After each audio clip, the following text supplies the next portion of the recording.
Welcome to super classes. Myself Kunal Pratap Singh. Last video में आप लोगों ने देखा था गुप्त वंश के बारे में। ठीक, ये जितने भी राजवंश हैं उन सब की ट्रिक थी। हर शिशु नंद मोहि सूंघ के साथ ले जाती है कुछ गोपचे में। हर्यक वंश, शिशुनाग वंश, नंद वंश, मौर्य वंश, शुंग वंश, सतवाहन वंश, कुषाण वंश और गुप्त वंश। गुप्त वंश तक हमने देख लिया था। अब चलेगा गुलाम वंश। गुलाब खिले तो सांस लो माँ। गुलाब से गुलाम वंश, खिलजी वंश, सैयद वंश, लोधी वंश और मुगल वंश। पर बात यह है कि गुप्त वंश से गुलाम वंश डायरेक्ट नहीं आ गया, बीच में छोटे मोटे और राजा पड़े थे जो ज्यादा इंपोर्टेंट नहीं है। वो छोटे मोटे जो भी बच गए हैं वो लास्ट में हम देखेंगे जब ये सारे खत्म हो जाएंगे राजवंश, उनकी राजधानी और पहला राजा, बस इतनी चीजें वो सारे एक वीडियो में कवर कर लेंगे जितने भी रह चुके हैं बीच बीच में छोटे छोटे।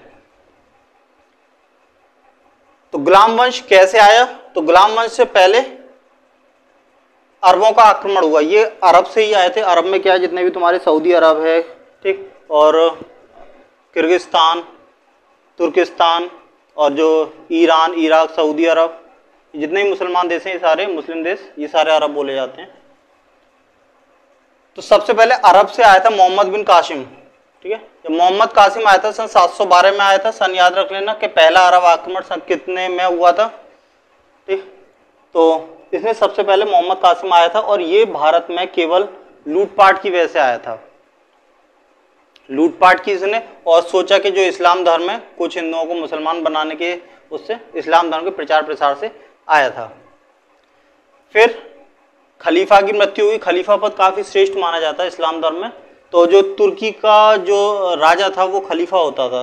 तो वहां से ये लोग, जो भी राजा बनता था वहां से अपना शपथ ग्रह इजाजत लेते थे एक तरह से। तो तुर्की का जब खलीफा, तुर्की का क्या मतलब पूरी दुनिया का खलीफा, इस्लाम धर्म का खलीफा खत्म हो गया था। तो 1715 में ये मोहम्मद कासिम 3 साल बाद वापस लौट गया। फिर उसके बाद में महमूद गजनवी आया था 1001 में।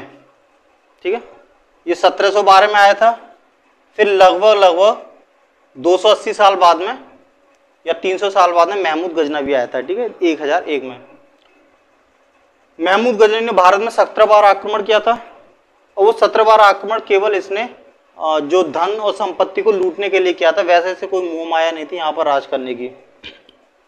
तो ये पहला आक्रमण किया था महमूद, ये इंपोर्टेंट है, 17 बार आक्रमण किया था इसने महमूद गजनवी ने। और पहला जो किया था 1001 में किया था।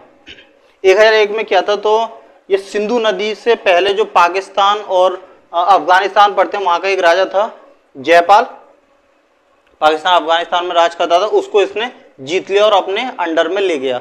फिर उसको छुड़ाने के लिए उसकी प्रजा ने बहुत सारा धन दिया जयपाल को छुड़ाने के लिए। तो इसको बहुत ज्यादा लालच आया कि हाँ मैंने राजा को कब्जाया, बदले एक फ्रॉती टाइप की हो गई।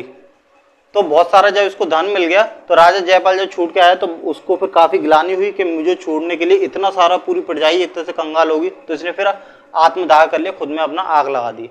तो जो जयपाल था उसने खुद को छुड़ाने के लिए बहुत धन दिया। उसने क्या, उसके घर वालों ने दिया था, फिर उसने आत्मदाह कर लिया था जयपाल ने। ठीक है, इसको मूर्ति भंजक बोलते हैं महमूद गजनवी, क्योंकि ये हिंदू धर्म में जो भी मूर्तियां देखा करता था उनको तुरंत तोड़वाने का आदेश दे दिया करता था। सोमनाथ में भी इसने लूटपाट की थी और बहुत सारे लोगों को मार भी दिया था। जो 17 बार आक्रमण किया था उनमें जो सोमनाथ का आक्रमण किया था वो 1026 ईस्वी में किया था सोमनाथ मंदिर में। यहाँ इसने लगभग 20 लाख दिनार लूटे थे। दिनार जो हैं कहीं चांदी के होते हैं कहीं सोने के, तो ये सोने के थे 20 लाख दिनार। सोचो अभी 20 लाख सिक्के अगर सोने के हों तो वो आदमी कितना अरबपति होगा। 20 लाख सिक्के, ठीक। तो ये तो इतने पुराने टाइम में 20 लाख सोने के सिक्के लेके गया था। सोमनाथ का जो मंदिर है वो गुजरात में है। ये तो मंदिरों की जब वो एक सीरीज आएगी तो उसमें देख लेंगे कि कौन सा मंदिर कहाँ है। अच्छा, इसने सोमनाथ के बारे में कि सोमनाथ में इतनी सारी धन संपत्ति वो अलबरूनी से सुनी थी। अलबरूनी एक मंत्री भी है, कवि और कवि भी था महमूद गजनवी के शासन में। तो अलबरूनी ने भारत आया था, उसने भारत में ये बताया था कि भारत का जो भी जो संपत्ति है वो मंदिरों में छुपी हुई है, राजाओं के पास इतना कुछ नहीं है। और मोस्टली पहले लोग बहुत ज़्यादा धार्मिक हुआ करते थे तो दान वगैरह ज़्यादा किया करते थे। तो मंदिर में बहुत ज़्यादा सोना था। तो अलबरूनी ने उसको जाकर वर्णन किया। तो इसने सीधा राजा पे अटैक नहीं किया, सीधा मंदिर पे अटैक किया और वहाँ से 20 लाख दिनार। सोचो एक मंदिर में इतनी सारी धन संपत्ति पाई गई है, अपने आप में बहुत बड़ी बात है कि मंदिर में इतनी सारी संपत्ति। तो अलबरूनी ने वर्णन किया था और फिर उसने सीधा सोमनाथ पे आक्रमण कर दिया और इसको तोड़ दिया। सोमनाथ पे कई बार आक्रमण हुए। उसके बाद में मुगल वंश था तुम्हारा औरंगजेब ने भी इसको तोड़वाया था सोमनाथ मंदिर को, और उससे पहले महमूद गजनवी ने तोड़वाया था। तो 2 बार अटैक हुए सोमनाथ मंदिर पर। महमूद गजनवी के साथ भारत में फिरदौसी और अलबरूनी 2 आए थे। तो ये हम देख लेंगे कि किन्ने कौन सा किसके टाइम आया था, इसकी भी एक अलग वीडियो होगी। तो अलबरूनी और फिरदौसी ये मंत्री थे महमूद गजनवी के, और उसके साथ भारत आए थे। सबसे पहले सुल्तान की उपाधि भारत में इसी ने महमूद गजनवी ने ली थी। सुल्तान एक पूरे देश का राजा हो गया, उसको ये लोग सुल्तान बोलते थे। तो वो सुल्तान की उपाधि महमूद गजनवी ने सबसे पहले भारत में ली थी। उसके बाद में महमूद गजनवी के अंडर में एक आदमी काम करता था जो मोहम्मद गौरी था। ये एक राज्य का शासक था। जैसे एक राजा होता है बहुत बड़ा सुल्तान छोटे छोटे राज्यों में अपना राज्यपाल, जैसे भी राज्यपाल होते हैं राष्ट्रपति के अंडर में जो राज्यों पर राज करते हैं, तो ऐसे ही ये मोहम्मद गौरी था। तो ये गैर राज्य का शासक था महमूद गजनवी के अधीन में, मोहम्मद गौरी। उसके बाद में इसने यहाँ पर राज किया था मोहम्मद गौरी ने। मोहम्मद गौरी का तराइन के युद्ध काफी इंपोर्टेंट है। मोहम्मद गौरी ने तराइन के युद्ध लड़े थे पृथ्वीराज के चौहान। तो पहला लड़ा था 1151 में, 14 जून के लिए जो पेपर हुआ था MTS का, उसमें तराइन के युद्ध की, पहले युद्ध की ये डेट पूछी गई थी। तो पहला युद्ध तराइन का 1151 में हुआ था मोहम्मद गौरी और पृथ्वीराज चौहान के बीच में। दूसरा भी मोहम्मद गौरी और पृथ्वीराज चौहान के बीच में ही हुआ था। पर पहले युद्ध में पृथ्वीराज चौहान जीत गए और दूसरे युद्ध में मोहम्मद गौरी जीत गया। जब मोहम्मद गौरी जीत गया तो ये पृथ्वीराज चौहान को बंधक बना के अपने साथ लेके गया। पृथ्वीराज चौहान और पृथ्वीराज चौहान का एक बहुत खास दोस्त था, सखा, वो था चंद्रवरदाई। ठीक है, चंद्रवरदाई ने पृथ्वीराज रासो भी लिखी थी। काफी इंपोर्टेंट है, ये क्वेश्चन आ जाता है कि चंद्रवरदाई किसने लिखी थी, पृथ्वीराज रासो ने। पृथ्वीराज रासो किसने लिखी थी, चंद्रवरदाई ने। ठीक है, तो ये दोस्त था और राज कवि भी था पृथ्वीराज का। इन दोनों को गुलाम बना के अपने साथ ले गया मोहम्मद गौरी। वहां जाके इनकी काफी यातनाएं थी, बहुत ज्यादा इनको टॉर्चर किया, 3rd डिग्री टॉर्चर किया। जलती हुई जो रॉडें होती हैं लोहे की, वो गर्म की और वो जलती हुई रॉडें इनकी आंखों में घुसेड़ दी पृथ्वीराज चौहान के। उसके बाद में क्योंकि इन्होंने सर नहीं झुकाया था मोहम्मद गौरी के आगे, वो सर झुकाने को बोला कि मैं यहाँ का मतलब मैं जीता हूँ, मैं राजा हूँ, सुल्तान हूँ, मेरे आगे सर झुका के रहो। इन्होंने सर नहीं झुकाया तो उसकी आंखें फोड़ दी, क्योंकि घूर के देख रहे थे, आंखें फोड़ दी। उसके बाद में फिर किसी और दिन इसने बोला कि मतलब तुम्हारी काफी प्रशंसा सुनी है कि तुम तीर विद्या में बहुत माहिर हो, तो कुछ स्पेशल करके दिखाओ। तो पृथ्वीराज चौहान के हाथ में एक धनुष दे दिया, बाण दे दिया। पास में ये चंद्रवरदाई भी खड़े हुए थे, तो इन्होंने बोला कुछ करके दिखाओ। पहले उसको यातना दी, फिर उससे टाइम पास करवा रहे हैं ये लोग। तो अच्छा, पृथ्वीराज इतने निपुण थे धनुर्विद्या में कि ये शब्द भेदी बाण, कहीं से थोड़ा भी शब्द सुनाई दे उसको भी आराम से ये निपटा सकते थे, तीर मार सकते थे। ये चीज अभी भी देखने को मिलती है कि अगर कहीं से आवाज हो रही है तो आदमी वहां गोली चला सकता है। ये चीज आम बात है, अभी देखने को मिलती है। पर अगर कोई ये बोल रहा है कि इतने फुट इधर, इतने गज इधर और इतने अंगुल ऊपर, वो चीज अभी देखने को नहीं मिलती है जो यहां देखने को मिली थी। इसीलिए पृथ्वीराज चौहान काफी निपुण बोला जाता है धनुर्विद्या में। तो चंद्रवरदाई ने एक पोयम गाई, और वो पोयम ऐसी गाई कि उसमें सारा संकेत था कि मोहम्मद गौरी तुमसे कितने दूर बैठा हुआ है, कितनी गज दूरी पे, कितना ऊपर, कितना नीचे। ठीक है, उस पोयम को पृथ्वीराज चौहान ने सुना और उसी हिसाब से सटीक अपना निशाना साध लिया और सीधा मारा, और वो जाके मोहम्मद गौरी में लगा। वो पोयम कौन सी थी? 4 बांस 24 गज, अंगुल अष्ट, प्रमाणता ऊपर सुल्तान है, मत चूके चौहान। ठीक है, इस पोयम को सुन के पृथ्वीराज चौहान ने निशाना साधा और सीधा मोहम्मद गौरी के मार दिया, और मोहम्मद गौरी वहीं खत्म हो गया। इस चीज के बाद में मोहम्मद गौरी को जितने भी सेनापति वगैरह थे और जो अंग्रेज थे वो सारे दौड़े।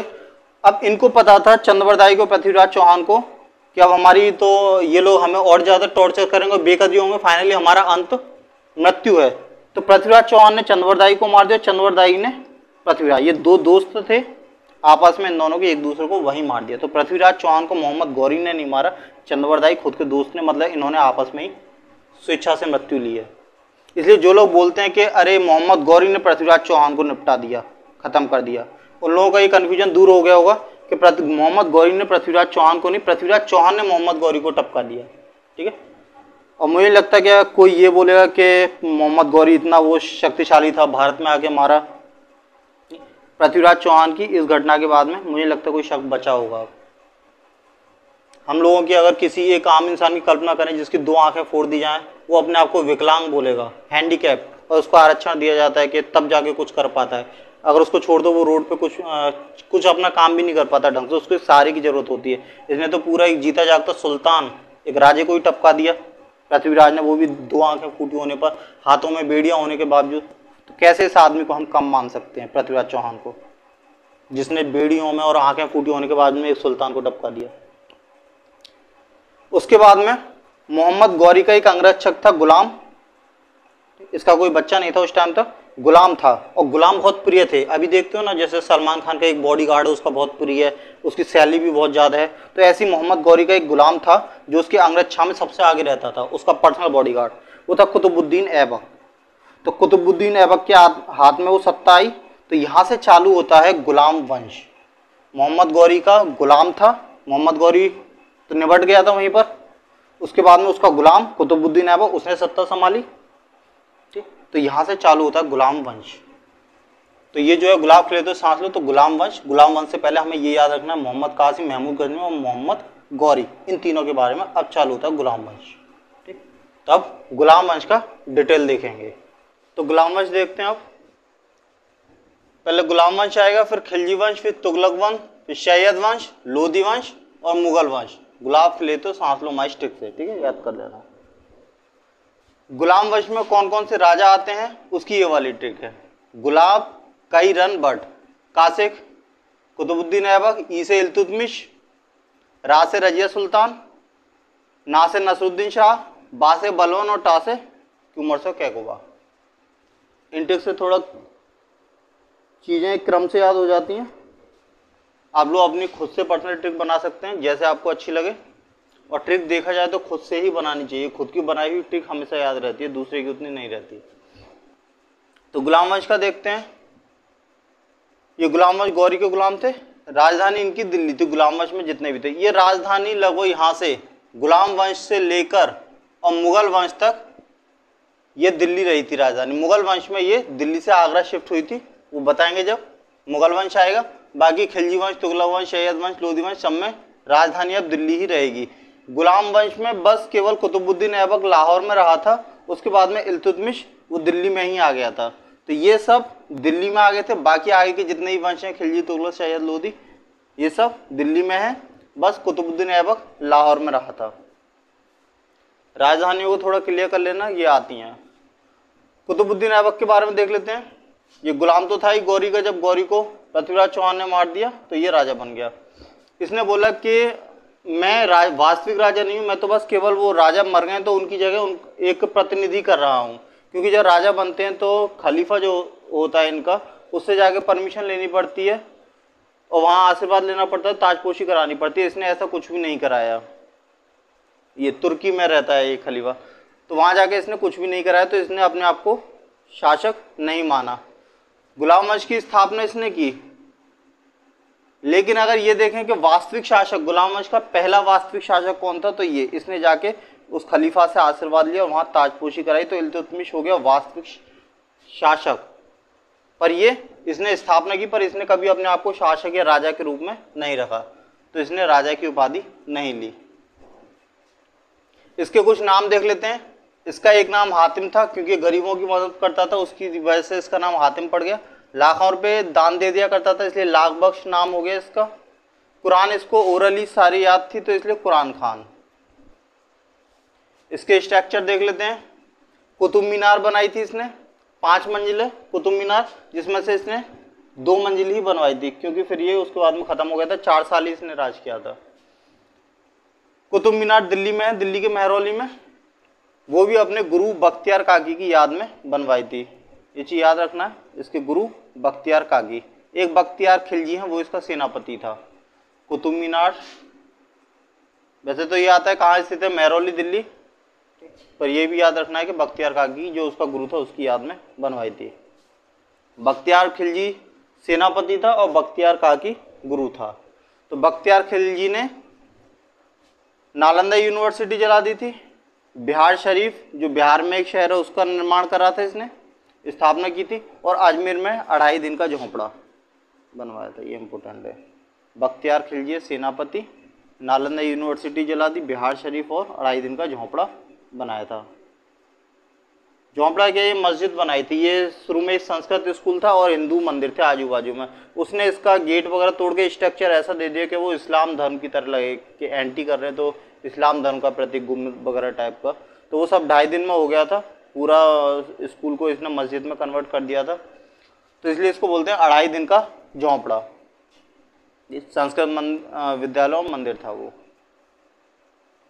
कुतुबुस्तुल मस्जिद अलाउद्दीन खिलजी ने बनवाई थी। देखो कुतुब मीनार के बराबर में एक मस्जिद है,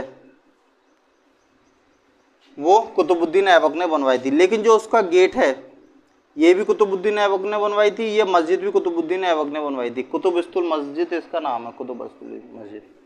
लेकिन इन मस्जिद का जो गेट है वो गेट बनाया था अलाउद्दीन खिलजी ने। वो इसमें आ जाता है खिलजी वंश में। पहले जलालुद्दीन खिलजी था, फिर उसका भतीजा अलाउद्दीन खिलजी।